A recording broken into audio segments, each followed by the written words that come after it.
Very good morning students. एक नई आशा के साथ एक नए टॉपिक के साथ आपकी अनु मैम। बच्चों, आज हम लोग रामायण में राम का वनगमन पढ़ेंगे। कोप भवन के घटनाक्रम की किसी को बाहर जानकारी नहीं थी। सारे लोग जाग रहे थे। नगरवासी राज अभिषेक की तैयारी में जाग रहे थे। दशरथ कैकेयी को मनाने के लिए जाग रहे थे। गुरु वशिष्ठ को कैसे नींद आ सकती है। आज राम का अभिषेक जो था, सुबह होते ही पूरे नगर में चहल पहल बढ़ गई और उत्सव की तैयारियां शुरू हो गई। राम का राज्याभिषेक कोई छोटी बात नहीं थी। अयोध्या नगरी दुल्हन की भांति सजी धजी थी। सभी लोग शुभ घड़ी की प्रतीक्षा में लगे थे। महामंत्री सुमंत्र काफी ऐस थे। महर्षि वशिष्ठ के पास गए और उन्होंने अपने मन की दुविधा बता दी। महर्षि वशिष्ठ भी काफी परेशान थे, क्योंकि दोनों ने ही शाम से ही राजा दशरथ को नहीं देखा। वे इस बात से परेशान थे कि अचानक राजा दशरथ यूं राजमहल छोड़कर क्यों चले गए। महर्षि ने सुमंत्र को राजभवन में भेजा। शुभ घड़ी निकट आ गई थी। समय बीतता जा रहा था। राम का अभिषेक अब होने ही वाला था। कैकेयी महल की सीढ़ियां चढ़ते समय सुमंत्र को एक अनजाने भय ने घेर लिया। उनके मन में कई प्रकार की आशंकाएं उठी। जैसे ही वे अंदर गए, उन्होंने महाराज को पलंग पर शत विक्षित अवस्था में पड़े देखा, दीनहीन बीमार अवस्था में। तब उन्होंने कैकेयी से उसका कारण पूछा। कैकेयी ने कहा, राज्याभिषेक के उत्साह में आज तुम्हारे महाराज रात भर नहीं सोए हैं। वे राम से एकांत में बातचीत करना चाहते हैं। आप राम को बुला लाइए। सुमंत्र ने अचानक राम को बुलाने की बात सुनकर दशरथ की ओर देखा। दशरथ ने भी क्षीण आवाज में राम को बुलाने का आदेश दिया। आदेश पाते ही सुमंत्र राम को बुलाने के लिए चल पड़े। राम के महल के चारों ओर बहुत भीड़ थी। प्रजा उनकी जय जयकार कर रही थी। लक्ष्मण भी वहां उपस्थित थे। दोनों भाई सुसज्जित थे, यानी दोनों भाई ने राजसी वस्त्र पहन रखे थे। तभी सुमंत्र वहां आए और राम को पिता का आदेश सुनाया। पिता का आदेश सुनते ही राम चल पड़े। प्रजा उन पर पुष्प वर्षा करती रही। सारी प्रजा को यही लग रहा था कि दशरथ उनके राज्याभिषेक के लिए उन्हें बुला रहे हैं। इस प्रकार से प्रजा मंगल गीत गाने लगी और चारों तरफ उत्साह का वातावरण बना था। महल में पहुंचकर राम ने पिता को प्रणाम किया और माता कैकेयी को भी प्रणाम किया। लेकिन राम को देखकर दशरथ बेहोश हो गए। जैसे ही उन्हें होश आया, उन्होंने हल्की सी आवाज में राम बोला और फिर चुप हो गए। अजीब से सन्नाटे को देखकर राम को बहुत आश्चर्य हुआ। उन्होंने हाथ जोड़कर माता कैकेयी से पूछा, क्या मुझसे कोई अपराध हुआ है जो पिताजी मुझसे नहीं बोल रहे। तब कैकेयी ने कहा, महाराज दशरथ ने वर्षों पहले मुझे 2 वरदान दिए थे और वो वरदान मैंने कल रात को मांग लिए और अब वो वचन देकर पीछे हट रहे हैं। मैंने कल वरदान स्वरूप भरत का राज्याभिषेक मांगा था और तुम्हारे लिए 14 वर्ष का वनवास मांगा था। यह सुनकर भी श्री राम विचलित नहीं हुए। उन्होंने दृढ़ता भरे स्वर में कहा, पिताजी का वचन अवश्य पूरा होगा। मैं आज ही वन को चला जाऊंगा। राम की शांत और सदैव वाणी सुनकर कैकेयी का मन प्रसन्नता से भर गया। उसने राम से कहा, मुझे पता था तुम रघुकुल की रीति निभाओगे। रघुकुल की नीति यही है, प्राण जाए पर वचन न जाए। लेकिन तुम्हारे पिता पुत्र मोह में फंसकर इस वचन को देने से इनकार कर रहे थे। लेकिन तुम्हें देखकर लगता है कि मेरे ये 2 वरदान तुम अवश्य पूरा करोगे। पिता की आज्ञा का पालन करना ही पुत्र धर्म है। माता कैकेयी की आज्ञा लेकर श्री राम कौशल्या के पास गए। उन्होंने कैकेयी भवन में हुई सारी घटनाक्रम को अपनी माता को बताया। जैसे ही माता ने राम के वनगमन की बात सुनी, वे बेहोश हो गई। जैसे ही कौशल्या को होश आया, उन्होंने अपने मन की बात कह दी कि तुम वन को न जाओ, राजगद्दी भी छोड़ दो, लेकिन अयोध्या में ही रहो। राज आज्ञा अनुचित है। तब श्री राम ने कहा, यह राज आज्ञा नहीं है, ये पितृ आज्ञा है। यह रघुकुल की रीत निभाने का समय है। रघुकुल की नीति हमेशा यही रही है, प्राण जाए पर वचन न जाए, तो मैं पिता का वचन अवश्य पूरा करूंगा।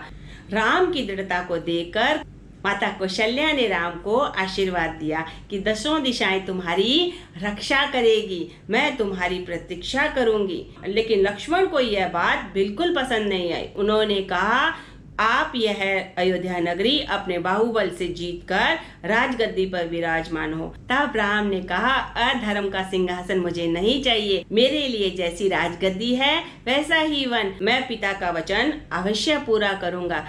राम कौशल्या भवन से निकलकर सीधा सीता के पास गए और उन्हें सारी बात बता दी। तब सीता ने उनके साथ जाने का प्रस्ताव रखा, यानी सीता ने भी कहा, वन में मैं भी आपके साथ चलूंगी। तब राम ने कहा, मेरे माता पिता वृद्ध हो चुके हैं, उनकी सेवा करना ही तुम्हारा धर्म है। तब सीता ने कहा, स्त्री का सबसे बड़ा धर्म होता है पति के साथ छाया की भांति रहना, उसकी सेवा करना, उसके सुख दुख में सहायक बनना। तब श्री राम ने कहा, तुम महलों में पली हुई हो, तुम्हें वनों के कष्टों का अनुमान नहीं है।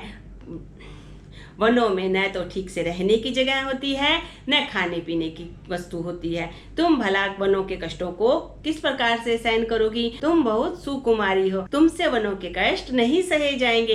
तब सीता ने कहा, आपका साथ हो तो मैं हर कष्ट सहने के लिए तैयार हूँ। सीता के तर्क सुनकर राम निरुत्तर हो गए। उन्होंने सीता को साथ लेने का निश्चय किया। तभी वहां लक्ष्मण उपस्थित हो गए। उन्होंने कहा, आपकी सेवा करने के लिए ही मेरा जन्म हुआ है और मैं आपकी सेवा करूंगा। आप मुझे अपना धर्म निभाने से नहीं रोक सकते। इस प्रकार से अपने अनुज के प्रेम को देखकर राम निरुत्तर हो गए। उन्होंने लक्ष्मण को रोकने का प्रयास नहीं किया। इसलिए राम, सीता और लक्ष्मण तीनों ही वन जाने के लिए तैयार हो गए। राम, सीता और लक्ष्मण वन जाने से पहले पिता का आशीर्वाद लेना चाहते थे, इसलिए वे वहां उपस्थित हुए। उन्हें राजसी वस्त्र पहने देखकर कैकेयी ने उन्हें राजसी वस्त्र त्यागने का आदेश दिया और उन्हें सन्यासी वस्त्र पहनने को कहा।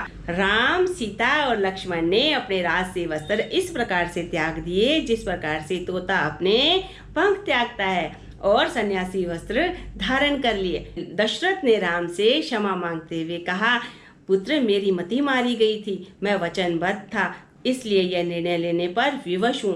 तुम चाहो तो मुझे बंदी बना लो और राजगद्दी पर बैठ सकते हो। तुम्हें वन जाने की और वनों के दुखों को भोगने की कोई जरूरत नहीं है। तब श्री राम ने कहा, आपके आंतरिक पीड़ा आपको ऐसा कहने के लिए विवश कर रही है। आपने वचन दिया है और उसका पालन करना मेरा धर्म है। रघुकुल की यही नीति रही है कि प्राण जाए पर वचन न जाए। आपके वचन का पालन करना ही मेरा सौभाग्य है। आप मुझे आशीर्वाद दीजिए कि मुझे इतनी शक्ति मिले कि मैं आपके वचन को पूरा कर सकूं। पिता का आशीर्वाद लेके राम, सीता और लक्ष्मण महल से बाहर निकले। राम को तपस्वी और सीता को तपस्विनी भेष में देखकर अयोध्या नगरी का दिल पिघल गया। वे फूट फूट कर रोने लगी।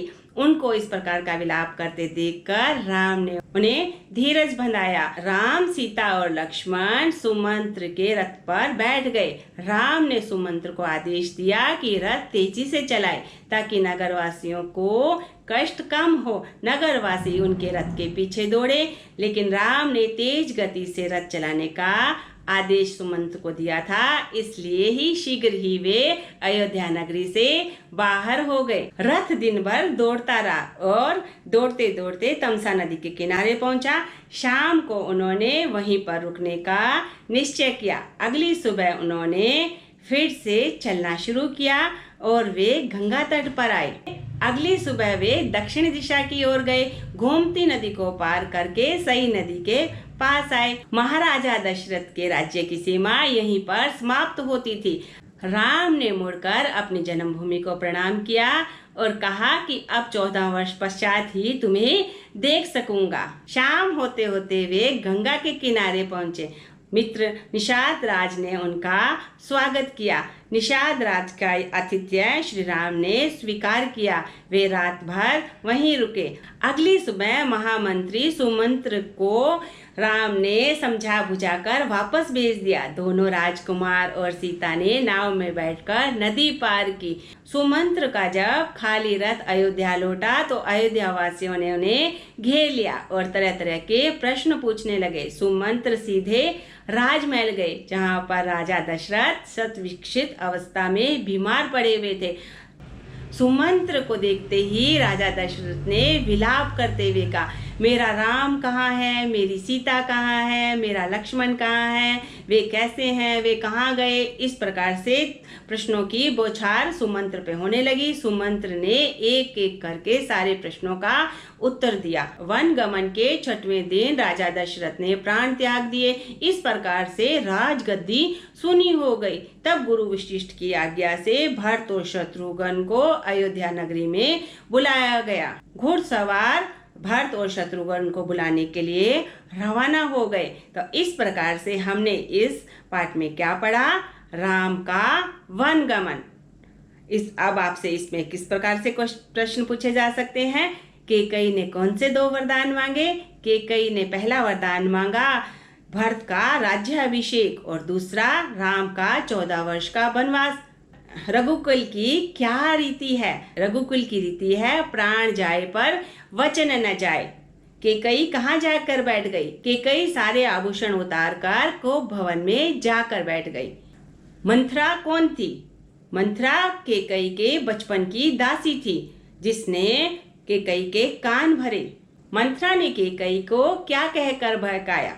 मंथरा ने कैकेयी को यह कहकर बकाया कि यदि राजा राम बन जाएंगे तो तुम्हारा पुत्र दास बन जाएगा और तुम कौशल्या की हमेशा के लिए दासी बन जाओगी। राम को राजसी वस्त्र पहने देखकर कैकेयी ने क्या किया। राम को राजसी वस्त्र पहने देखकर कैकेयी ने उन्हें सन्यासी वस्त्र दिए। राम को वन में छोड़ने के लिए उनके साथ कौन गया था। राम को वन में छोड़कर आने के लिए सुमंत्र गए थे। श्री राम का मित्र कौन था। श्री राम का मित्र निषाद राज था। सारी प्रजा किसे धिक्कार रही थी। सारी प्रजा कैकेयी और भरत को धिक्कार रही थी। राम के साथ वन में कौन कौन गया। राम के साथ वन में लक्ष्मण और सीता गई। राम को कितने वर्ष का वनवास हुआ। राम को 14 वर्ष का वनवास हुआ। इस प्रकार यदि आप मेरे साथ कथा को ध्यान से सुनेंगे तो आपके लिए इन प्रश्नों का उत्तर देना हो जाएगा बाएं हाथ का खेल और आप पाएंगे परीक्षा में अधिकतम अंक। मैं हिंदी भाषा को इतना सरल, सहज और सुबोध बना देना चाहती हूँ ताकि बच्चों का जो हिंदी के प्रति इंटरेस्ट कम हुआ है वो बढ़े। यदि आपको मेरा यह प्रयास अच्छा लगता है तो आप मेरे वीडियो पे कमेंट कीजिए, लाइक कीजिए और शेयर करना मत भूलिए, क्योंकि धार्मिक कथाओं, धार्मिक ग्रंथों के बारे में जानना हर प्राणी के लिए बड़े सौभाग्य की बात है। धन्यवाद।